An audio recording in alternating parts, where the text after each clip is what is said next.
Tower पशी अडचण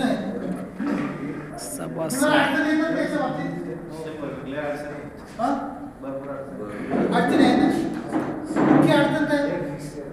विश्वास ठेवत नाही साहेबांनी खूप छान सांगितलं. सभासद नोंदणीमध्ये मुख्य अडचण शेतकरी विश्वास ठेवत नाही. अजून काय अडचण? सांगितल्याप्रमाणे काही गोष्टी करीत नाही. कंपनीने सांगितल्याप्रमाणे त्यावर माल उत्पादन करायचं आहे त्या पद्धतीने त्याच्याकडून काही जात नाही. म्हणजे कंपनी जो क्रायटेरिया सेट करते निकष गुणवत्तेचे ते सभासद फॉलो करत नाही. हा दुसरा मुद्दा. तर अजून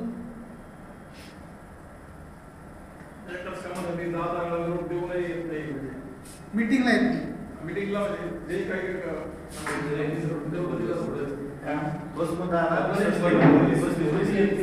यावर सोल्युशन काय? तुम्हाला काय वाटतं याच्यावर सोल्युशन? सभासद नोंदणीला अडचणी येतात त्यावर उपाययोजना काय सांगू शकता? सर कंपनीकडनं ना उत्पादन चालू नसल्यामुळे ना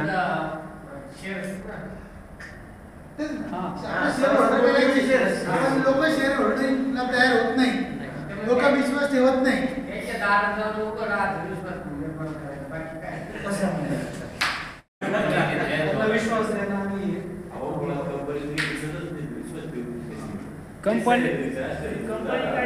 कंपनी मार्केटमध्ये जर दिसली तर समोरचे शेअर घेऊ शकतात ना. ते काय बोलले सह्याद्रीवर लोक विश्वास ठेवतात. सह्याद्री एका दिवसात सह्याद्री झालेली नाही. सह्याद्री पण कधीतरी तुमच्या लेवलला होती ना. पण त्यावेळेस सह्याद्रीने शेतकऱ्यांना सांगितलं ही कंपनी का स्थापन केली, कारण काय, कंपनीचा उद्देश काय, ध्येय काय. तर आपल्यालाच आपल्या कंपनीचं ध्येय माहिती नसेल आता आपण तर कन्फ्युज आणि शेतकरी पण कन्फ्युज तो म्हणतो भाऊ नमस्कार परत भेटू नका लई आले लई गेले तुम्हालाच माहिती नाही कंपनी कशाला स्थापन केली. म्हणून सभासद नोंदणी होत नाही. मी जे प्रश्न तुम्हाला विचारतो ट्रेनिंग मध्ये हे प्रश्न तुम्हाला शेतकरी विचारणार आहे. कॅटेगरी काय, क्रॉप काय, मार्केट काय, कस्टमर कोण, विक्री व्यवस्था कशी होणार, आमचा माल घेणार का, घेतला तर काय रेट देणार, तुम्हाला कशा क्वालिटीचं पाहिजे, वर्षभरात कधी माल लागणार, किती वेळेस लागणार, जागेवरचा भाव काय, पोचचा भाव काय. तुमच्याकडे उत्तर असेल तर तो पटकन 1000 रुपये देईल. आपल्याकडे उत्तर नसेल तर त्याने आपल्याला 1000 रुपये का द्यावे. प्रश्न 1000 रुपयाचा नाही. तो शेतकरी तुमचा कॉन्फिडन्स बघतो, तुमच्यात आत्मविश्वास किती, तुम्ही खरंच मनापासून कंपनी चालवणार आहात का, तुमच्याकडे नियोजन आहे का, तुमची दिशा स्पष्ट आहे का, हे शेतकरी तुमच्या चेहऱ्यावर वाचतोय. त्याला तर वाटलं की यस हे छान काम करणार आहेत, यांच्यामध्ये जोश आहे, उत्साह आहे, नियोजन आहे, कष्ट करण्याची ताकद आहे, प्रामाणिकपणा आहे, विश्वास आहे, तर तो पटकन 1000 रुपये चेक देईल.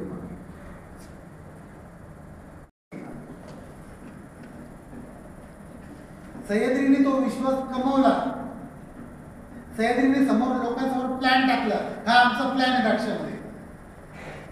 विचार करा, लोक पिढ्या थॉमसन आणि मामाजंबू करतायत, क्रिमसन करतायत, ते सोडून त्यांना सांगायचं हातपाट काढून टाका. आता आम्ही सांगतो की हारा व्हरायटी लावा. जोक आहे का? शेतकरी आता जुना माल काढून टाकला त्याने हारा लावली या विश्वासावर की थॉमसन पेक्षा तुम्हाला चांगला रेट मिळणार. आणि रेट दिला, नुसतं बोलले नाही, फक्त गप्पा नाही मारल्या. 200 रुपये रेट दिला. 230 दिला. विचार करा, जिगर लागते. ही जिगर असेल तर सभासद नोंदणी होईल. पण इथं आपलंच आपलं धड माहिती नसतं. आपण कशाला कंपनी स्थापन केली हे गाव करून आणि कंपनी बघतो, गावभर फिरत राहतो, कशाला कंपनी केली नाही माहिती. काही जणांना फक्त गव्हर्नमेंटचं स्कीम पाहिजे असतं, सबसिडी मिळणार भाऊ म्हणून कंपनी स्थापन. सबसिडी घ्यायची, खाऊन घ्यायची, ढिकर द्यायचं, झोपून किती कंपन्या काहीच करत नाही. त्याला कंप्लायन्सचा शब्द नाही माहिती. आरोसीच्या नोटीस येतात, इंग्रजीमधली नोटीस आहे, वाचता येत नाही, फेकून टाकून देतात. नंतर 4 वर्षे बोंबलत येतात, अहो ते आम्हाला कंपनी परत स्थापन करायची, दंड झालेला असतो त्यांचा आपण काय? आमच्या गावात इन्सिडेंट होता, त्याला नोटीस आली. तर नाही करू शकत. तुमचं पॅन कार्ड गव्हर्नमेंटकडे गेलंय, तुमच्या नावावर जर एकदा पेनल्टी बसली तर तुम्ही दुसरी कंपनी स्थापन करू शकता ती पेनल्टी भरल्याशिवाय. तुमचं नाव ब्लॅकलिस्ट मध्ये जाणार गव्हर्नमेंटच्या रेकॉर्ड. तुम्ही कधीच कोणत्या कंपनी डायरेक्टर नाही होऊ शकता. इतका हा महत्वाचा विषय. म्हणून कंप्लेंट्स वेळच्या वेळी झाल्या पाहिजे. दरवर्षी 30 सप्टेंबरच्या अगोदर डायरेक्टर केवायसी व्हायला पाहिजे. माहिती का तुम्हाला डायरेक्टर केवायसी? नाही झालं तर फाईन किती माहिती का?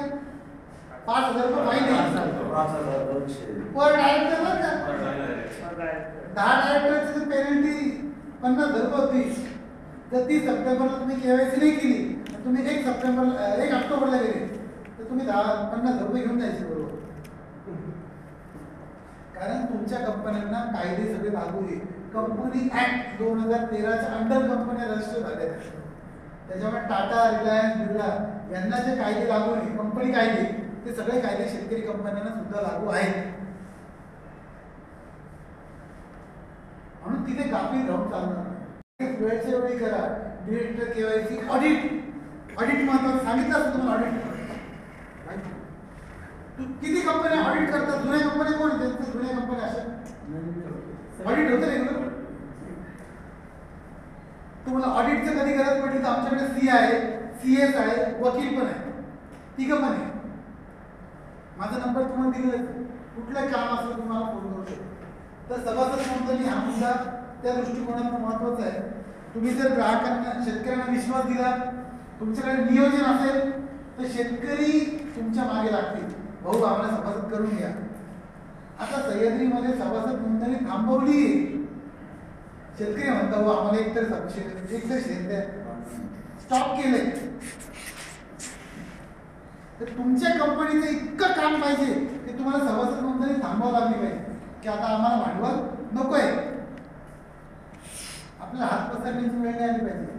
असा हात पसरण्यापेक्षा ना आपला हात असा पाहिजे देण्याचा. आपण असं केलं ना मग समोरचा आपण फिरवतो. तुम्ही द्या ना, आपण देणार काय? आपण काहीतरी मागतोय तर काहीतरी देण्याची तयारी पण दाखवली पाहिजे ना. 1000 रुपये फार मोठी रक्कम नाही, पण आपल्यासारख्या खूप कंपन्यांना ते शेतकऱ्यांना लोबाडले.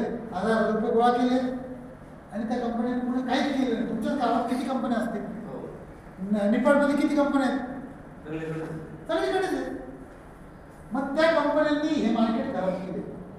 त्याच्यामुळे चांगल्या कंपन्यांना पण अडचण येते सभासद नोंदणी. तर तुम्ही जर काटेकोरपणे नियोजन केलं, तुमचं प्रेझेंटेशन जर प्रॉपर ठेवलं तर तुम्हाला सभासद नोंदणीला काही अडचण येणार नाही. पुढचा मुद्दा बिझनेस मॉडेल. B2B, B2C हे दोन बिझनेस मॉडेल आहेत. B2B म्हणजे